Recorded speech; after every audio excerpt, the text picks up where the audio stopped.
E é com muita alegria por falar exatamente nessas mudanças que eu recebo a nossa convidada, a Rejane, que está chegando aqui conosco. Oi, Rejane! Bom dia!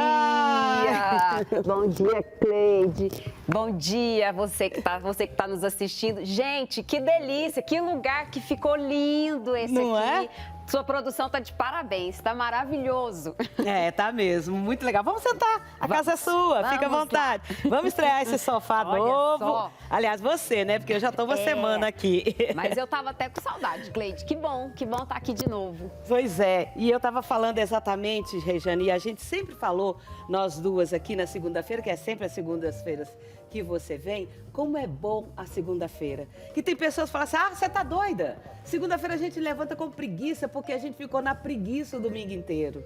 Mas não é bem assim, né? Que nada. Segunda-feira é oportunidade, segunda-feira é recomeço, segunda-feira é dia da gente ir lá começar de novo, colocar o nosso entusiasmo, se reconectar com o nosso propósito da vida e vamos seguir adiante. Pois é, e o assunto de hoje é mudança, né, Rejane? Vamos começar bem lá no comecinho, quando existe o noivado, o casamento. Aí o noivo pensa assim, bom, essa moça, ela é assim, tá bem assim no meu padrão, mas depois que casar, eu vou fazer algumas mudanças. A mulher também pensa o mesmo. Bom, ele é uma pessoa assim que gosta muito de falar, mas depois que casa, eu vou colocar nos eixos. Lê do engano? Lê do engano.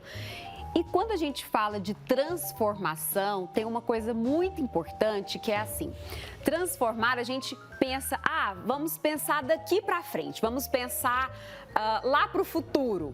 Mas transformação nos remete primeiro a remeter o passado. O que será que levou essa pessoa a conduzir o comportamento dela naquele formato?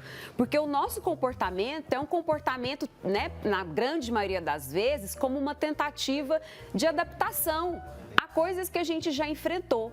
Então, achar que o contexto atual é uma condição suficiente para modificar essa pessoa para esse futuro por vir, a gente tem que tomar cuidado. E ter um olhar um pouco mais atento em relação ao passado. O que é que realmente provocou nela aquele tipo de personalidade, aquele padrão de comportamento e achar que, ainda mais quando a pessoa faz uma expectativa, no exemplo que você deu, achar que eu sou capaz de promover na pessoa uma transformação. Nós podemos, sim, muito influenciar o comportamento do outro, mas o outro só pode conseguir se transformar se ele verdadeiramente desejar. Olha, eu acho que essas mudanças é difícil, porque eu comparo assim como aquele bicho, que eu esqueci o nome, que ele vai transformar numa borboleta. A lagarta que vai para a borboleta. Aí ela vai fazendo um movimento e vai saindo ali daquele casulo, e aí a asa abre e ela transforma. Parece que é um processo, como a gente vê o movimento, parece que é um processo doloroso. Nossa, você tocou um ponto extraordinário. Vamos pensar, vamos nos remeter àquilo que foi para todos nós a maior mudança que a gente teve que enfrentar e que de alguma forma impregnou na gente algum registro, alguma forma de memória, né? De que essa mudança ela foi penosa. A primeira mudança que a gente teve de muito impacto é a mudança da vida intrauterina para o mundo. Dentro do útero, a gente tinha ali um verdadeiro equilíbrio da existência.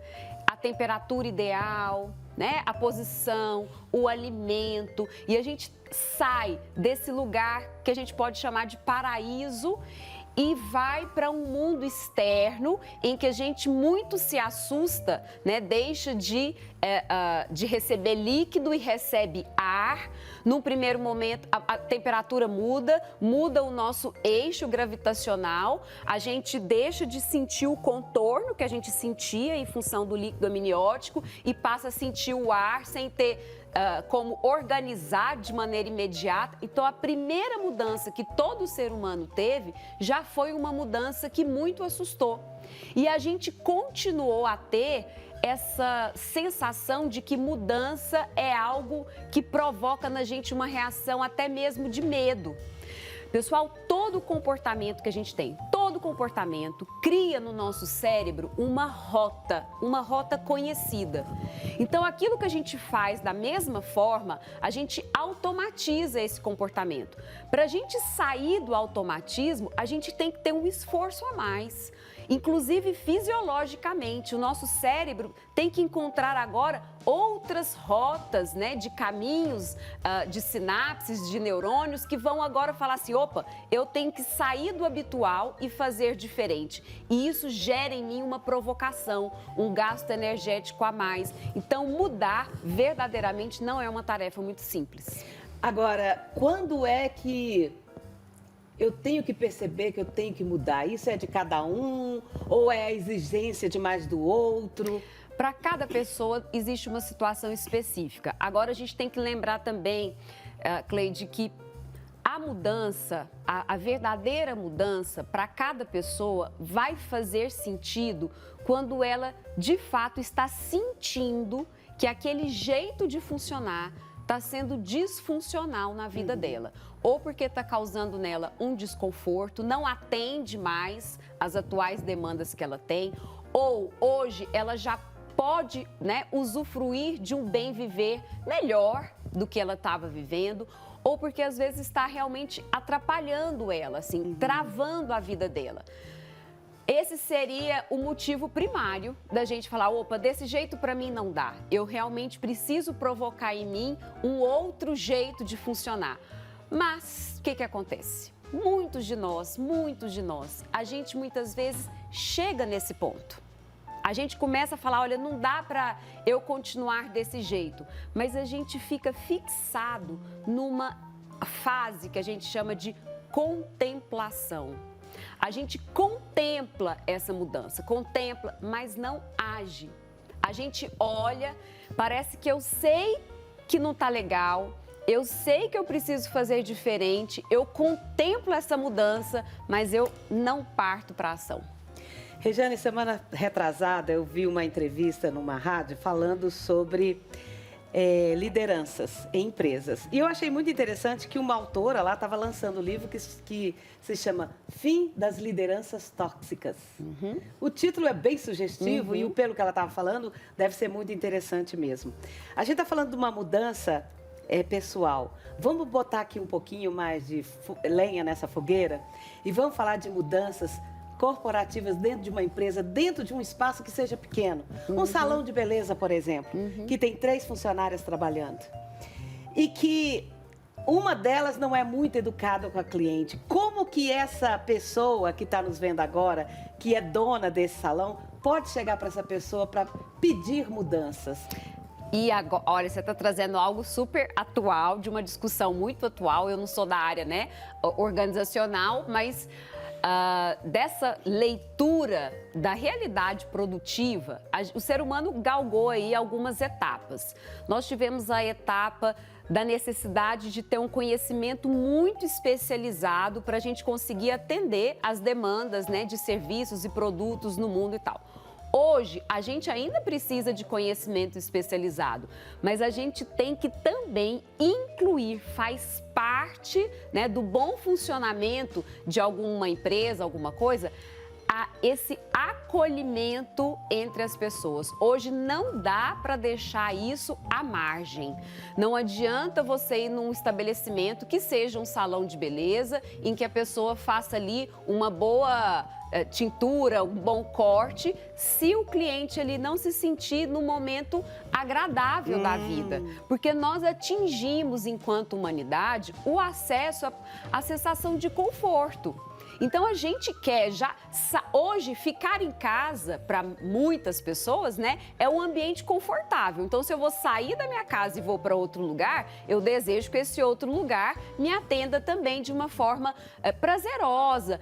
Não no excesso, gente, não que tem que ser, então eu tenho que me sentir a pessoa mais bem paparicada do mundo, não é nesse sentido. Mas achar que hoje em dia apenas contemplar a execução técnica do seu trabalho, ao invés de também envolver a pessoa na sua satisfação por estar ali, vai ficar capenga. Então, hoje, não dá para a gente pensar na interação dentro do ambiente de trabalho contemplando apenas a parte numérica do negócio, a parte técnica. Tem que também contemplar uma cultura organizacional que promova a sensação verdadeira de satisfação. Tem que trabalhar em equipe, essa é a palavra da moda, trabalho em equipe, mas isso tem que ser efetivado.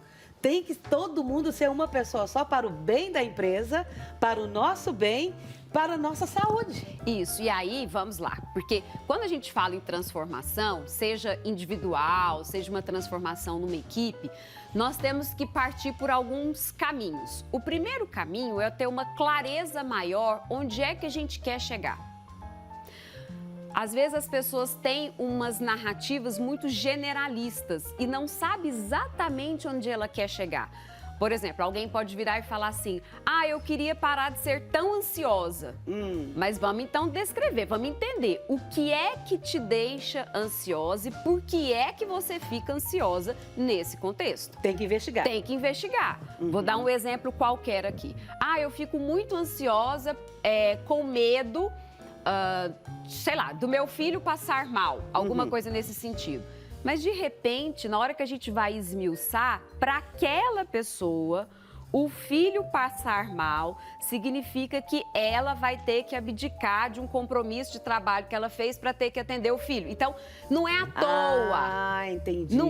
Tem que entender o que é que está provocando aquilo ali. Então, identificar a causa é algo importante. Segundo, fragmentar os objetivos. Você falando no exemplo de uma empresa, não adianta a gente querer, pessoal, transformar a gente ou o ambiente em que a gente está de imediato. A gente muitas vezes tem que dimensionar passos. Qual é o primeiro passo que eu dou? O segundo passo que eu dou? Dar conta de suportar os momentos de recaída que a gente tem. Que tem isso também. Que existe. Achar que uma recaída é uma fatalidade, achar que uma recaída é um sinal de que a gente não tem a capacidade de transformar é mentira. Entender a recaída como recaída. Opa, eu tropecei. Ou seja, não é fácil. Se eu bobear, eu vou remeter aquele comportamento de novo. Então, peraí, deixa eu ir com calma. E ter a persistência, ter a dimensão de processo. Porque a gente quer também uma mudança geral, radical, do dia para a noite, 880, não vai dar. Vamos fracionar, vamos saber onde a gente quer chegar, vamos fazer as coisas com calma e vamos entender que é um processo. Tem dia que a gente consegue mais, uma hora ou outra pode ser que não, mas bora, né? Levanta, sacode a poeira, dá a volta por cima e segue. Vale, nesse processo, a gente fazer um caderninho? Vale muitas estratégias. Para algumas pessoas, o próprio ato de fazer registros de alguma coisa norteia ela melhor. Ajuda ela a fazer um pare e pense. Como é que eu agi? Como é que eu gostaria de fazer diferente? Para outras pessoas não, então varia, mas é uma estratégia possível. Uma coisa que eu acho que é bem bacana, que aí essa questão da estratégia, o que é válido, o que é possível para mim, porque pode ser, Cleide, que aquilo que seja estratégia para mim não é a mesma estratégia que é para você. Vamos imaginar, faz de conta que eu fumasse e você fumasse também. A gente falou assim, vamos parar de fumar. Então tá bom. De repente, para você associa muito fumar a tomar café. E eu não. Então, na sua estratégia, de repente, você vai ter que parar de fumar e de tomar café. E eu não. O meu problema é, sei lá, fumar quando eu estou sem fazer nada. Então, eu vou ter que criar a estratégia de tentar ir me distraindo, colocando outras coisas para eu fazer, para eu suportar o meu cérebro pedindo cigarro, sendo que eu não vou, fiz o compromisso de não levar nicotina para ele. Então, a estratégia que vale para você é diferente da estratégia que vale para mim. Eu tô te falando isso pelo seguinte, para mim que já fiz muitas dietas na vida e continuo fazendo, é o seguinte, a pessoa, gente, mas eu como tão pouco, eu não como tanto assim, não sei por que eu tô engordando. Aí eu comecei a registrar. Eu peguei um pedacinho de pão, registrei lá, pedacinho de pão. Depois eu peguei um pedacico de chocolate que estava dando bobeira na geladeira. E quando eu fui ver tudo que eu registrei, eu falei, gente, eu comi muito. Porque a gente não se dá conta. Exato. A nossa cegueira, ela é real.